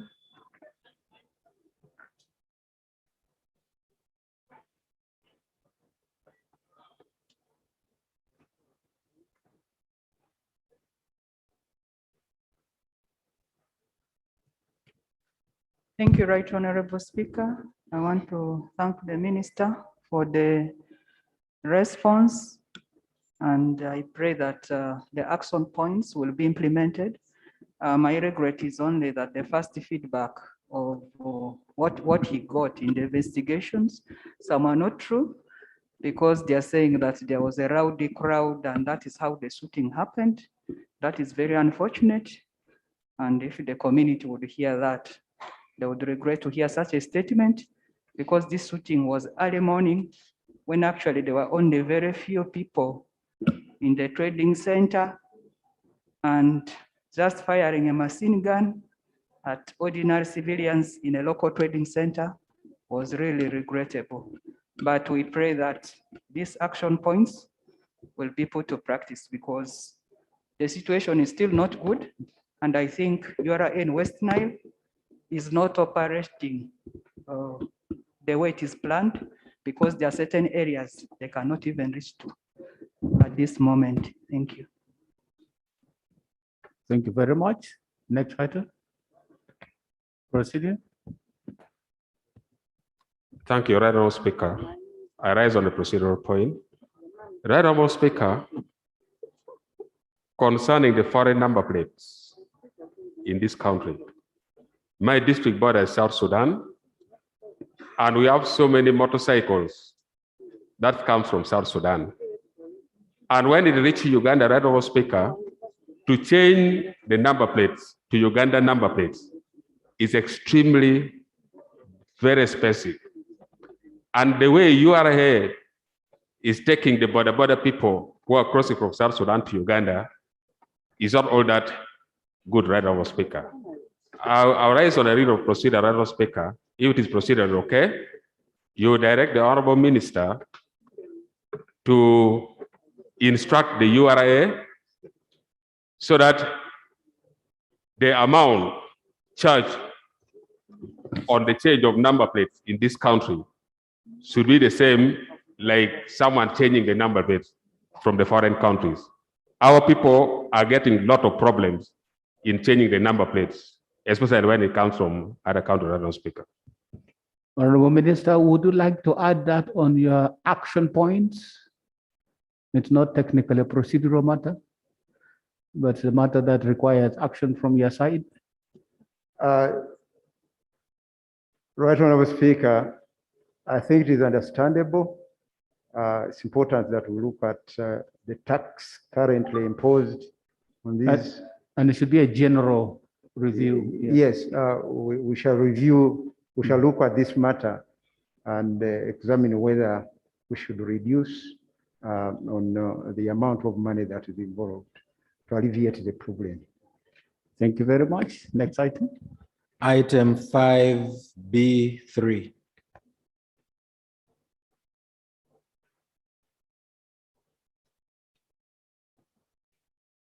Right, Honorable Speaker, this matter relates to, is a matter that was raised by Honorable Kabanda David, MP Kasambia County, on the stalled construction of the Wenkunye Apa Ibujerira Road by Matrix Company Limited due to their inability to access the Ibuje Rock for the requisite road construction materials. It's a matter that they put under Ministry of Finance, but which I thought should be responded to by Ministry of Works.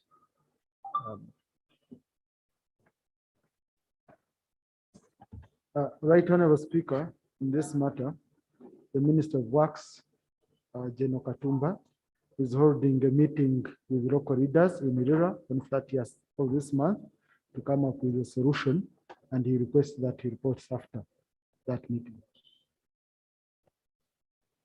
Thank you. Because the way we understood this issue was that the rock from which the contractor should have extracted the material for working on the road had been blocked by one individual or a group of individuals, and therefore there was no access to it by the contractor. That was the only issue.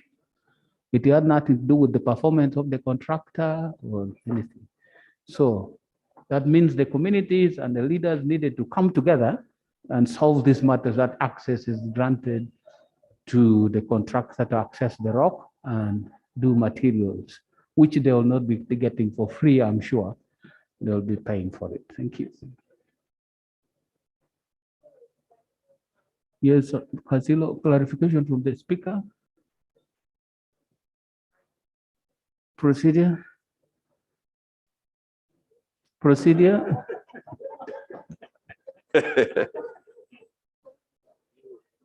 Mr. Speaker, sir, I thank you very much for the opportunity. Mr. Speaker, I rise on the point of procedural issue.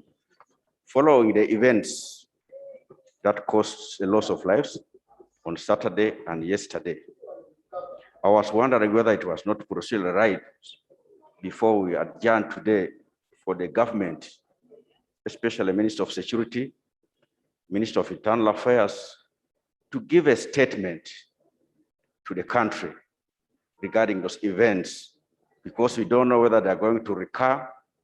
We are seeing bloggers saying so many things. So I think information is very important, it's very key for the safety of Ugandans. So I thought government would give information give guidance. We know or we read only from the papers that the president will give a statement on Thursday. But Mr. Speaker, the terrorists say we have the clock, for them they have the time. The distance, the time between today and Thursday, anything can happen. So Ugandans needs to be given information, guidance, such that we secure this country like they have always done. So, Honorable Speaker, that's the procedural matter I've raised here. That's why earlier on, you saw me get up saying, I saw the Minister of Internal Affairs running, though I would have used the right word, sneaking out. But if he's seeing on the screen, he should really be able to give the country some information. Right, Honorable Speaker, I'll give to you, the Right Honorable Speaker, later in your chambers. But it's very important that the country is briefed on what has happened and what is to be done. And we see, was it a problem of the gaps in the security gaps, like the issue of Digida there, where they're saying the operation up to that hours, we need to know that there's curfew, because there are people who have been telling us that that place belongs to security officers and a police officer. There is a place in Ntinda near my place. You find in the evening, it's guarded by a military pickup. So people, the police, which is even there, near a checkpoint, cannot stop people from partying. So these are some of the things we will ask the minister what is happening.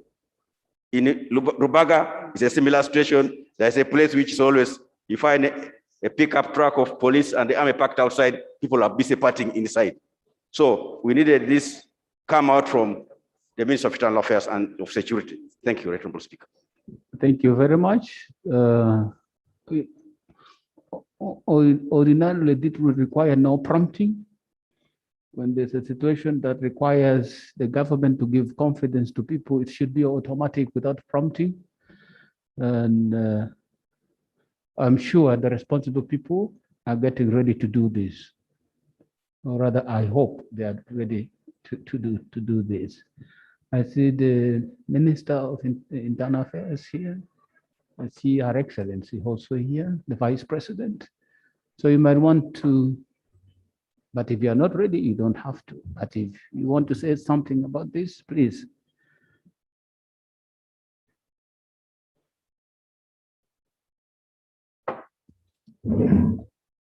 Right Honorable Speaker, honorable colleagues, members of Parliament, I'd actually come prepared, but I hadn't circulated the paper. So I don't know if it is in order for me to proceed and present or present tomorrow. We'll proceed with it tomorrow. Thank you, Right Honorable Speaker. Thank you very much, honorable members. There being no further matter, House adjourned to tomorrow, 2 o'clock.